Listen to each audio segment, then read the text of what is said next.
Hey girl, hey, welcome back to my channel. It's your girl Misha. Thank you guys for joining me yet again for another review. We are back with Life After Lockup. This is season, child, I don't even know. It's so many seasons, child. They ain't never let these people rest. Honey, how can you get out of jail and still have to work? Shout out to Rihanna. Oh my gosh. But anywho, this is season 3, episode 45. Child, let's get into it if we gonna get into it. If you are new here, then welcome. I give lighthearted reviews with a little bit of laughter and a little bit of shade. If you're back for a second or third time, then welcome back. Please don't hesitate to like, comment, and subscribe to my channel if you get anything out of the content. Now, child, let's get into it if we gonna get into it. When the episode first opens up, we over here at Stan's castle, child, because he's lifestyles of the rich and famous. Stan is checking the stock market, trying to see what money that Lisa's gonna scam out of him this week. So Lisa is stealing those extensions. Girl, what did they use to adhere those things? Child, it's been months. Child, what did they use? Elmer's glue? Some of that Gorilla Glue? Like, what is this extension being held on with? That's what I want to know, child. It's a fool. So Lisa and her micro braids, they're in the bed. And Stan said, it's been an adjustment. Lisa gets up and Stan has some faux bacon waiting for her. Stan, what you got against bacon? Because last episode, you didn't have no bacon, no eggs, and you made her this little bit of fruit with some toast. This episode, you got some bacon you put in the microwave. Child, just disgusting, honey. So he tells us that he and Lisa went to the tattoo parlor to get tattoos as a sign of their commitment. But I only saw one of you get a tattoo. So Stan got Lisa's name on his butt. Well, she's always back there, so it's only right. Child, Stan is a wild boy. Do y'all hear me? Nothing says love like a tattoo. Child. So Lisa has lost a few pounds, but not her knotless braids. And she says she's shocked that Stan went through with it. Well, honey, me too. Lisa is still searching for food, but as usual, Stan never has food in the house. Even the milk is expired. Child, this is a fool. So she tells him that she's going clothes shopping with a friend and she needs some money. It seems like you need to go food shopping. That's what y'all need to do. So she said, Stan is so cheap. He even waters down his dish soap. See, they be scamming on these sugar daddy sites. That's why you got to be real careful, honey. They be telling you they're going to promise you the world, the moon, and the stars above. And he got a white refrigerator with a 2001 Mustang. He's cooking on this Play School grill. And on top of that, all the money that he has is for those toupees. Child, no ma'am, honey. That's why you got to be very careful, honey. How you going to be a cheap sugar daddy? Make it make sense, child. So he said, they're talking and she's like, I need some money. He's like, I'm short. She's like, you're not short. You said you made $130,000 last month. He said, no, I made $133,000. Well, honey, you might not want to tell her because the way that brother came looking last time, you're going to be sitting there tied up with $133,000 missing. So then they start having this weird father-daughter conversation and she's like, I know you're not short. He's like, well, I will be at this rate. She said, when you were young, didn't you need money, Dad? Well, she didn't say Dad, but I like to zhuzh it up. She was like, when you were young, didn't you need money? He said, yeah, but I also had a job. I swear, this is the same conversation I had when I was too young to work with my parents. Child, this is just creepy. So then he gives her $20 and she's like, I need the plastic. I need your credit card. So then he starts telling us in the confessional, yeah, I have like a $25,000 limit, but Lisa might get carried away and rack it up to $5,000. Stan, again, stop giving us your financial statements. Stop it. Okay? Lisa watches TV on the little bitto TV that you have in that room that she sleeps in.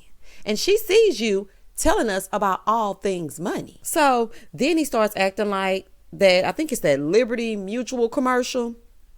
It's one of those, it might have been State Farm. It's one of those commercials where they, remember when the man had like the fishing pole and he was like, and she was trying to grab the dollar and he was like, gotta be quicker than that. That is what Stan was doing to Lisa. Because she was trying to grab his credit card and he was like, gotta be quicker than that. I'm like, child, he watching too much TV, child. She's like, do I love Stan? I mean, I care about Stan. Girl, you don't want Stan, honey. You want that credit card and you want that woman you've been talking to on the phone. Moving forward, Lacey and Shane. Hey, Shane, nice to see you back. Looking like Jersey Shore's finest. Lacey is laying in bed playing gaga goo goo with the baby. Because, last time we saw her, she was giving birth. And Shane comes in and says he wants to go to the gym. So she takes us back to last year when they were pregnant with the triplets. She said, having the baby has caused some problems between them and she doesn't know what's happening. Child, Shane done put on cologne and everything to go to the gym. Why do you need cologne to go sweat at the gym? He's like, well, I didn't want to stink. Sir, then you need to bathe. Honey, it's becoming an epidemic. Child, everybody just wants to go outside functified and not bathe. Oh, child, it's really taking over, honey. It's like one of them TikTok challenges. Everybody bathe. I challenge you to get in the tub. Child, put them crates down and pick that soap up. But anywho, child, if you just bathe, then you'll be fine. She's like, you need to be here taking care of your baby. He's like, being married to Lacey is worse than being in the jail. Oh, child. So then he tells us about the epidural and how it messed her back up. So he quit his job so he could be there to help her take care of all the kids, right? Well, child, how y'all paying these bills? And you got a whole gym membership? Child, gym memberships cost, even if they cost $10 a month. And that's on the janky side. But still, somebody has to pay for it. Like, what are y'all doing on the off seasons of love and life and everything after lockup? All things lockup, what do y'all do on the off seasons? Child, I don't know what's happening. But let me tell y'all something. Getting that epidural was my biggest fear when I was having my baby. Because, you hear so many horror stories and everybody's like, well, if they put the needle in the wrong place, then you'll be paralyzed and it could cause all types of long-term damage. Let me tell y'all something. I was in extreme pain and my pain tolerance, it's like at a 0.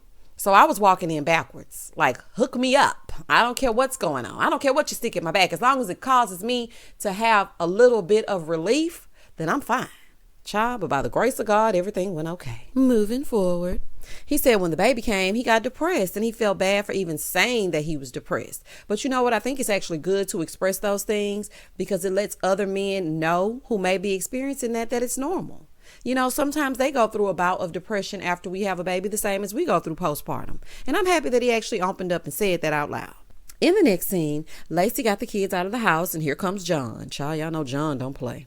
So they started talking about how Shane is not pulling his weight. So then John was like, well, he need to get a job. Well, yes, but he's saying that he's at home to help your daughter. So I'm not understanding which one is true because she's saying she's struggling to pay the bills and he does nothing and he's not pulling his weight. But then on the other side, he's saying he's partially depressed and he's staying home because she couldn't get up after having the epidural. So somebody's not telling the truth, honey. The math ain't mathing. So then dear John suggests that he gets in the military. Honey, that's the last thing that they need, okay? Yes, I already know the benefits are good, but if you think he's absent now, wait until he enters the military. Child, you ain't gonna never see him. So John goes in on Shane, because he's gone 10 hours out of the day. He's not doing anything to help. So then he says to Lacey, do you think he's cheating? He must have a girlfriend. John, please stop, honey. You're making it worse. Moving forward, Marcelino and Brittany. He's outside spraying the kids down to get them ready for the pool. Child, watch their eyes, honey. He's spraying them so forcefully. And she wants to be successful, so she's opening a sober living house with her business partners. And child, I'm doing air quotes, okay? Because we're going to get into that as we get into it. And, I think it's commendable that she wants to start her own business and actually help those that have been in her situation. But at the same time, honey, you got to know who you're going into business with. So Marcelino don't trust it as far as he can throw it, honey. He don't trust them at all. He was like, we invested $8,000. That could be money that we could use for our children. That could be money that we could be using to save for their college fund. I mean, it's $8,000. So they all invested this money in this account, right? And then all of a sudden, as he's telling her how he don't trust it, she gets a call. Hello? Hey, Brittany, girl, you sitting down? No, what's up? That $80,000 that we had in the bank? Yeah. It just vanished. Voila, magic. Girl, where's the money? $80,000? Somebody would have to find that money. Let me tell y'all something. Even if I just invested $8,000 or $8, if my money is mixed up in that 80K, I want my money. Child, this is a mess. Baby, let me tell y'all something. Marcelino is gonna be pissed when he finds this out.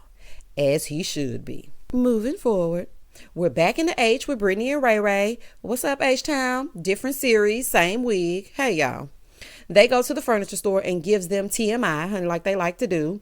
And the man is telling them that, okay, you can just go ahead and look around the store because he asked what they needed. And they said, well, we need a bed because, we broke it down because we were having a little bit too much activity. You do not have to tell him all that. All you have to do is come in the store and say, hey, we're looking for a new bed. That's it. That's all. So they tell him they're looking for a bed because Ray Ray been putting it on Brittany and broke the other one all the way to the floor. So then we see in the confessional that Brittany got on a new wig. Okay, girl. She tells us that her and Ray Ray been doing a lot of baby making, but they plan for him to get a job. You're going to have to let him get out of the bed first, temptress. Girl. You want him to get a job, but you have him confined to the bed. Child, Brittany going to quarantine him one way or the other. So they start acting like Goldilocks during her time in the Three Bears house. You remember when Goldilocks was going from bed to bed and she was like, this one is too big. This one is too soft. And this one is just right. That's what they were doing, child. So they were going around the store searching for this bed. The first one is nice, but they don't like the color. The second one is too low to the floor. Brittany and her knees weren't even about to try it, okay? Shout out to Megan Thee Stallion. And then the third one is just right. So they land on this bed, which the bed was cute. And I was like, okay, that's cute. So they land on this bed and they start talking like they're at home. If y'all don't get off of these people's furniture, honey, and have this conversation at the house. He's like, I really just want a job. She's like, well, I want a ring. So then they start making out on this bed, right? Child, if y'all don't get a room, they start talking about all things they want and all the things that they need to be able to afford. And he's like, well, all those things cost money. She's like, well, what are you going to be doing with your checks? Like, what do you think you're going to be doing? You're going to be saving them for these things. He's like, oh, but I have to pay restitution. And that's $143,000. Let me tell y'all something. I thought that wig on top of Brittany's head was going to fall smooth off. I said, not you owe $143,000. Child, that is the price of a small house in the hood in Houston. That's some people's earnings for 2 years. That is what some people spend to send their children to college. Oh, no, ma'am. So Brittany was like, I knew he had to pay restitution, but I never knew that it was this amount. And he's saying it all nonchalantly. Girl, you better get to selling some Love After Lockup t-shirts, child, because y'all going to need the residual income. So he's like, I have to pay it or I'm going to go back. She's like, so if you don't pay it, you're going to go back to jail? Yes, honey, that's usually the way it works. When you rob and steal and kill, honey, you got to pay back the state for those things that you did that were wrong. Girl, you don't just get to come out and skip off into the sunset with you and your synthetic wig. No, it don't work like that, child. He was like, yeah, my restitution is so high because of the type of crime that I committed. Honey, I need to be looking for a job instead of looking for a bed. Honey, this is some foolery. Moving forward. In the next scene, we go over to see Sean. Oh, child. Oh, Sean just wears me thin. We are over here now with Sean and Destiny. Destiny went back to prison, but she keeps calling him to put money on her books. Yeah, because she knows that Sean is a sucker. But they're not together anymore, so why are you calling? And my question is, why are you answering? Because she will be on block. I don't know if you can block the prison system, but whatever way it is, when I see an unknown call and I hear, you have a collect call from a blank, blank facility, I would hang it right on up. So he goes to meet Kelly, who is the mother of his kids. Hey, Kelly. She said in 16 years, he's never taken her anywhere fancy. Child, and that's what y'all chose to wear? But okay, girl, set yourself off. So he tells her that, he quit his job and he's moving to Ohio. She's like, why? He said, well, I've been talking to another inmate. She said, you told me and your daughter you were not going to do that again. Well, child, old habits die hard. I remember that episode with his daughter and he was talking to her. She was so upset and so hurt. I will never forget that episode. Sean, you should be ashamed of yourself. Child, something is really wrong with you. So then he tells her he was talking to both her and Destiny at the same time and neither one of them know about each other. Well, honey, let's stop talking about Destiny because she really don't even matter. I guess Sarah gonna take her place. And I'm thinking she about to say, are you serious? She busts out and says, are you pathetic?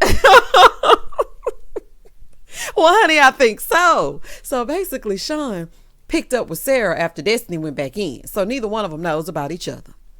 Back over with Marcelino and Britt, she's still on the phone asking about the money. Apparently, their names weren't on the account, so they are SOL. Why on earth would you not put your names on the account? Kanan is like, well, my name's not on the account. I was going to do it a little later. Yeah, okay, honey, I don't trust her either. You know what? I got to go with Marcelino on this one. I don't trust her because she's probably in on the scam.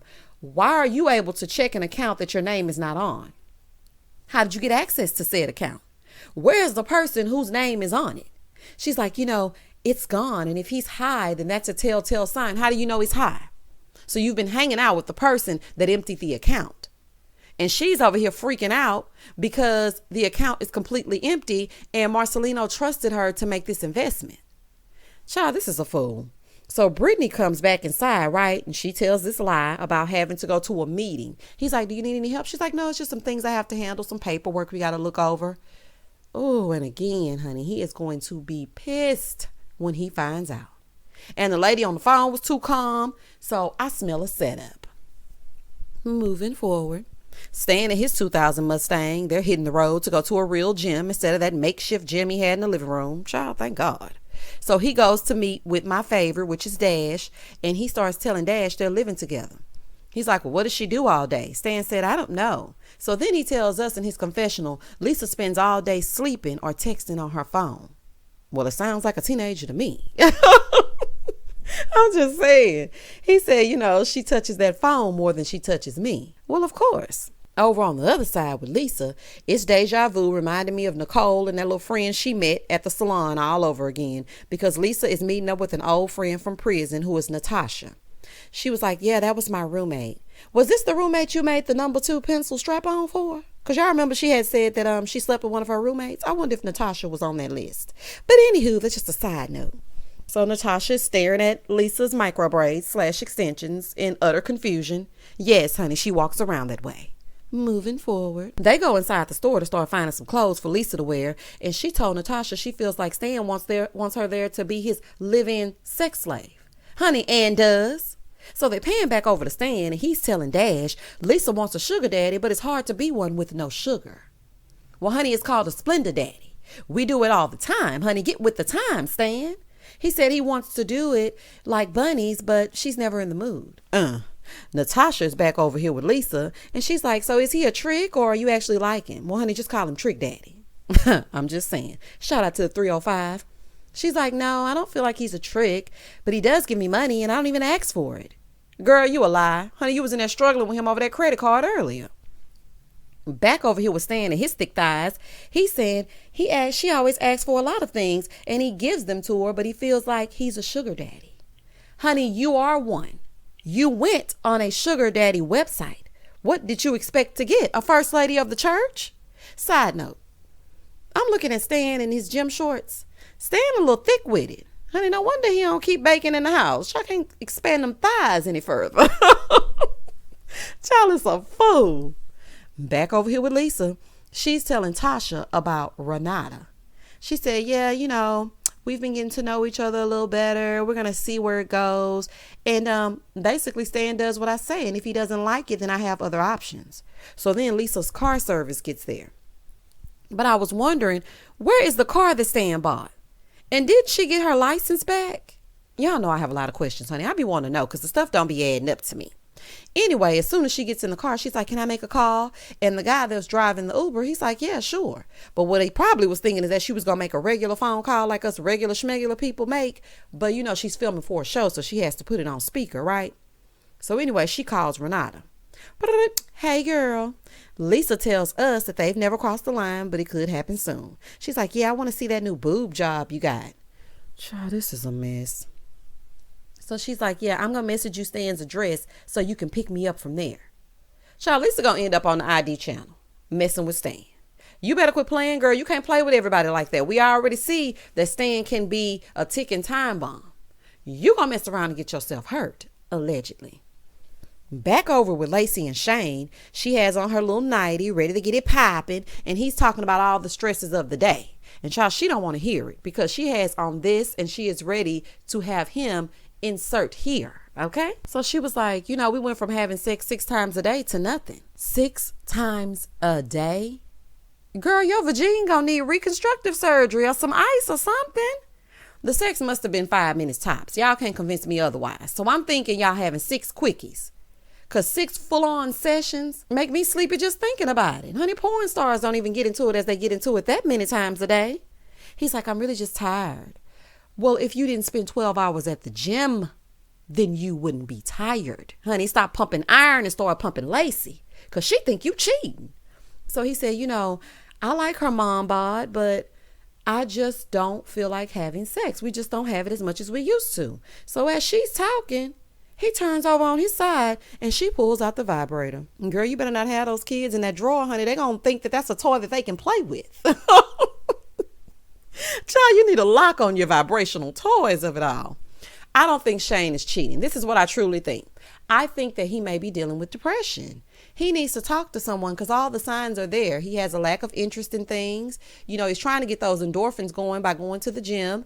And, he even said out of his mouth, I had a bit of depression. And if you have not gotten any help for that, whether it be medication or therapy, it's not going to go away on its own. Moving forward. Back over here with Sean and his stupidity. Kelly, in the next scene, back over here with Sean and his stupidity. Day has turned to night and Kelly is asking him if he told her that he had 6 kids. He was like, I don't really remember how many kids I told her I had. So then he says that he told Sarah he was 36. Child, not you catfishing them from the outside. Honey, that makes no sense. Poor Kelly is pissed because she's doing everything by herself. He's trying to find his next prison bae. She's taking care of all the kids and he's doing absolutely nothing. Then this idiot says in his confessional, she thinks I don't care about the kids, but I give her money any chance I get and I visit them once a month. Oh, not once a month. Well, aren't you dad of the year? He's like, can you bring the kids to meet her? She's like, I don't want the kids involved in this at all. Sir, why would she bring the kids to meet another one of your after school projects? Child, what are you saying?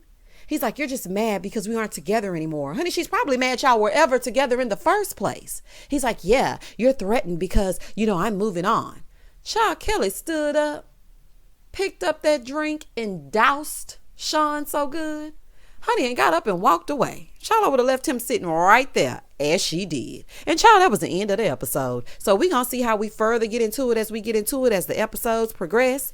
And child, y'all tell me exactly how y'all felt about the very first episode of Life After Lockup. I cannot wait to see how the rest of the cast is going to, behave this season. But I know it's going to be some foolery all up and through. Please do not hesitate to like, comment, and subscribe to my channel. And as always, stay safe, stay blessed, spread love, not germs. Peace.